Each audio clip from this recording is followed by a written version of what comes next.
Rena jangan maju Rena. Nggak kedengeran dong. Oh maaf Kak. Oh Yani, maaf nggak bisa. Aku maju. Kak Rena. Bisa tekanan dikit nggak? Ya, pelaporannya sudah diproses dan diterima dan nanti prosesnya dijelasin. Karena ini yang punya kuasa melaporkan. Saya hanya mendampingi yang melaporkan. Baik, selamat sore rekan-rekan sekalian. Nanti Bang Ruli akan menambahkan. Saya hanya memberikan informasi ini bahwa semenjak kedatangan kami untuk membuat LP, seluruh proses tadi kami ikuti dari kita melaporkan sampai selesai. Saat ini semuanya sudah diterima dengan bukti-bukti yang kami bawa, semuanya dinyatakan lengkap, gitu ya. Dinyatakan lengkap artinya bahwa apa yang kami laporkan menurut penyidik, ya karena dikonsulkan ke penyidik ya. Bisa ditindaklanjuti dalam bentuk penyelidikan ya. Apakah nanti akan naik ada pidananya, naik menjadi sidik atau tidak, itu kita serahkan kepada penyidik. Itu yang bisa kami informasikan. Jadi terkait laporan kepada AEP dan DD ya kan, atas dugaan memberikan keterangan palsu di bawah sumpah di Polres Cirebon pada tahun 2016 yang lalu ya.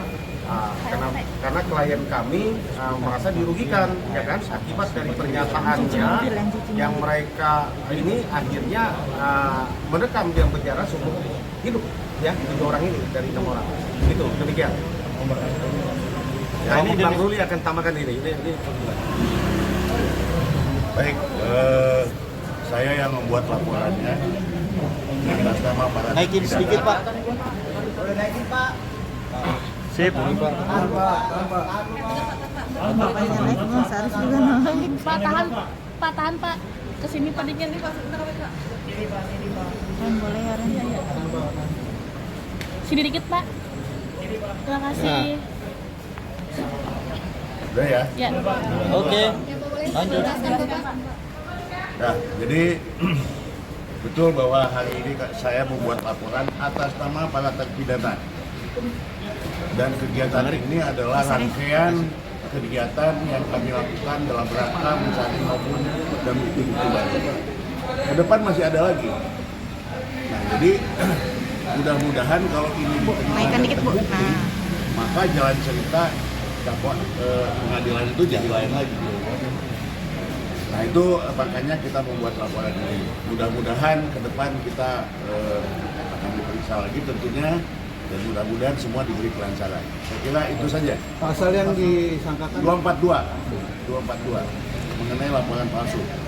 Pak, berarti tadi kan disebutkan bahwa ini akan menjadi hukum ya Pak. Dan berarti ini itu untuk kepentingan PK ya Pak? Betul. Kegiatan rangkaian yang kami roadshow yang selama ini kami lakukan kan muaranya nanti di PK. Dalam menunggu hasil dari proses penyidikan ini atau di saat prosesnya proses penyelidikan laporan ini langsung dijadikan hukum Pak? Nanti kita akan diskusikan dengan semua kuasa hukum, nanti kita akan putuskan di sana.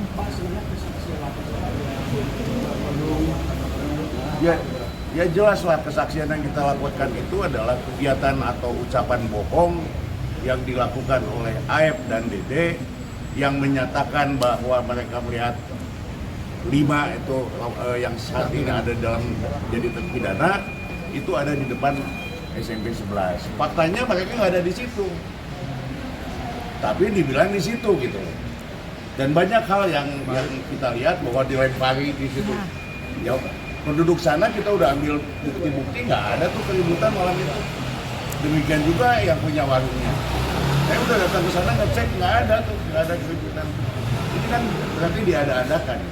Tapi saya juga tidak boleh mendahului penyidikan, ya nanti penyidikan lah yang lebih jelas bagaimana nih sebenarnya duduk permasalahan dan siapa yang berbohong atau dan yang tidak, nanti akan ketahuan. Bapak berarti apakah juga disampaikan bahwa waktu tahun 2016 itu DP dan juga AIP ini nggak pernah dihadirkan di persidangan juga sampai saat itu? Ya. Tapi ada BAP-nya, tapi dia tidak. Betul. satu hal ya yang menjadi keanehan buat kami, saksi itu semua di BAP. Tapi kecuali si AFDD ini, waktu di BAP dia kemudian bukan, waktu dia di BAP dia di bawah sumpah. Artinya dari situ sudah kelihatan bahwa dia tidak akan dihadirkan. Yang lain nggak disumpah, yang lain disumpahnya di pengadilan. Kok dia disumpahnya di depan penyidik? Ini dugaan ya. Tapi marilah nanti kita lihat bagaimana penyelidikan dan penyidikan yang dilakukan oleh kepolisian. Apakah nanti ada kemungkinan saksi yang didatangkan untuk memperkuat? Banyak. Saya udah mengumpulkan lebih dari 10 saksi kok. Yang belum pernah diperiksa itu saksinya. Saya nggak boleh sebut nama saksinya karena belum buktinya ya. Nanti ada. Tapi artinya lebih dari 10. Bang, tapi katanya AFnya melarikan diri atau ketemu atau gimana nih bang? Siapa? AFnya apa ya? Saya nggak tahu AF-nya melarikan diri atau enggak. Kita lihat ya nanti panggilan polisi dia datang atau enggak gitu. Ini kan Iya. ada soal tentang nasib Kapolda Jawa Barat yang banyak disebut. Mungkin harus ditetapkan atau kebobrokan ini dalam pengungkapan kasus Vina, mungkin Bapak sebagai tokoh masyarakat melihatnya seperti apa sih? Ya, saya hari ini berfokus pada penanganan laporan dugaan sumpah palsu, kesaksian palsu di depan penyidik, ya kan? Karena bukan dilakukan di depan pengadilan, yaitu yang kita duga adalah saudara AF dan saudara Dede. Kemudian tadi bicara persoalan AF tidak ada. Ayahnya itu adalah warga Kabupaten Purwakarta, Kecamatan Pleret, desanya Palingika. Rumah ayahnya ada. Dan kemudian AF di mana posisi hari ini bukan kepentingan kita. Kepentingan kita hari ini adalah kita berkepentingan bahwa 7 orang terpidana yang masih mendekam di penjara harus punya jalan untuk keluar. Kan? Jalan untuk keluar karena mereka, kalau saya sih sudah menyampaikan, diyakini tidak melakukan perbuatan sebagaimana yang dituduhkan dan didakwakan, sehingga mereka mendekam di dalam penjara dan tidak main-main seumur hidup. Artinya bahwa dia sampai mati di dalam penjara. Saya melihat bahwa ini adalah peristiwa kemanusiaan yang luar biasa. Orang kan, yang dalam pandangan saya setelah melakukan keliling, wawancara, kemudian bicara dari satu ke tempat lain sampai hampir ada 70 dokumen yang saya miliki, saya tidak tega dan kita tidak boleh membiarkan orang yang tidak bersalah itu harus mendekam di penjara apalagi seumur hidup. Nah, ini adalah cara. Ini cara yang pertama. Pintu masuknya untuk mereka keluar itu adalah dengan TK. TK-nya dilakukan oleh kuasa hukum yang sudah ditangani oleh Feradi. Nah, kemudian pintu-pintunya kan sudah disampaikan. Satu, pintunya melalui dugaan kesaksian palsu RT Pasten dan anaknya Abdul Kafir. Yang kedua, kesaksian palsu di BAP terhadap terduga AF dan Dede. Memang ada yang berat menurut saya. Ada yang berat secara psikologi ini adalah menyangkut pernyataan-pernyataannya saudara Sudirman. Beratnya bagaimana?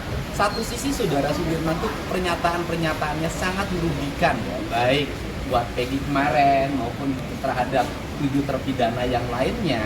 Tetapi di sisi lain saudara Sudirman pun adalah orang yang dipidana. Ini kan dilema kita. Untuk itu sebenarnya ada solusi yang terbaik terhadap saudara Sudirman. Saya berharap nanti kan saudara Sudirman pasti akan jadi saksi juga di peristiwa ini. Nanti saudara Sudirman diperiksa aspek kecakapannya. Apakah dia cakap untuk melakukan perbuatan hukum atau harus di bawah pengampuan?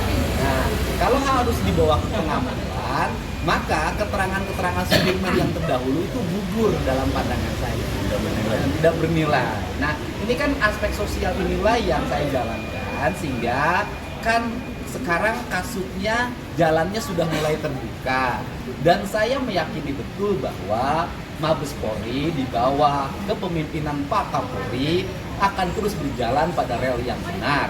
Dan ke depan kita berharap kasus peradilan yang sesat tidak boleh terjadi lagi.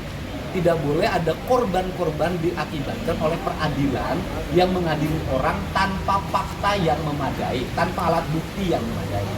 Dan sudah diakui kan bahwa kasus ini tidak dilengkapi oleh Science Crime Investigation kan, tidak dimiliki. CCTV-nya sampai sekarang nggak dibuka. Nah dari sisi aspek teknis sebenarnya kan gampang. Misalnya mereka waktu itu di mana sih bermalamnya, jam sekian di mana, mereka kan punya HP. HP-nya kan sudah disita. Tinggal dibuka saja HP-nya, nanti kelihatan posisinya, dan ini tidak bisa dibantah lagi karena aspek sains. Mudah-mudahan Mabes Polri nanti akan menangani menggunakan pendekatan aspek sains, bukan katanya. Pak, terkait pemunculan menilai kalau terpidana ini tidak bersalah. Kemudian di sisi lain ada orang mati 2 orang. Lantas siapa yang bisa dituntut pertanggungjawaban atas kematian 2 orang ini? Apakah karena memang kecelakaan atau ada pembunuhnya gitu? Bertanya persoalan yang meninggal itu 2 orang sebenarnya bukan ranah saya, tetapi ranah kepolisian. Tetapi ini kan cara, kalau nanti kemudian 7 terpidana itu dibebaskan melalui PK, maka akan muncul pertanyaan berikutnya. Apa yang sebenarnya terjadi pada Eki dan Pina? Apakah ini kecelakaan murni atau pembunuhan? Kalau kecelakaan murni maka selesai, ya gitu. Berarti ada penanganan perkara yang salah. Kalau pembunuhan, nanti tinggal Mabes Polri mencari siapa pembunuh yang sebenarnya. Oke? Pak, terkait Peggy Setiawan yang Cianjur itu kan kemarin Bapak juga sempat tes DNA Ya, juga gitu, seperti apa? tes DNA-nya sudah, kemudian hari Senin akan diambil hasilnya. Dan kuasanya sudah diberikan penuh kepada saya untuk mengambil. Jadi mereka sudah tidak mencampuri. Aman itu. Dan kenapa sih Peggy Cianjur saya lakukan tes DNA? Jangan sampai netizen ini, media sosial kita ini kembangkan cocok logi.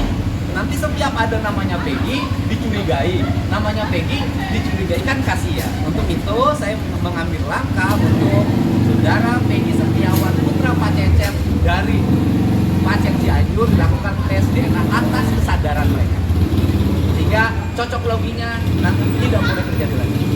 Pak, kita kedua yang jadi kemarin kuasa hukum dari HRT sendiri kan bahwa HRT memberikan keterangan yang sebenar-benarnya.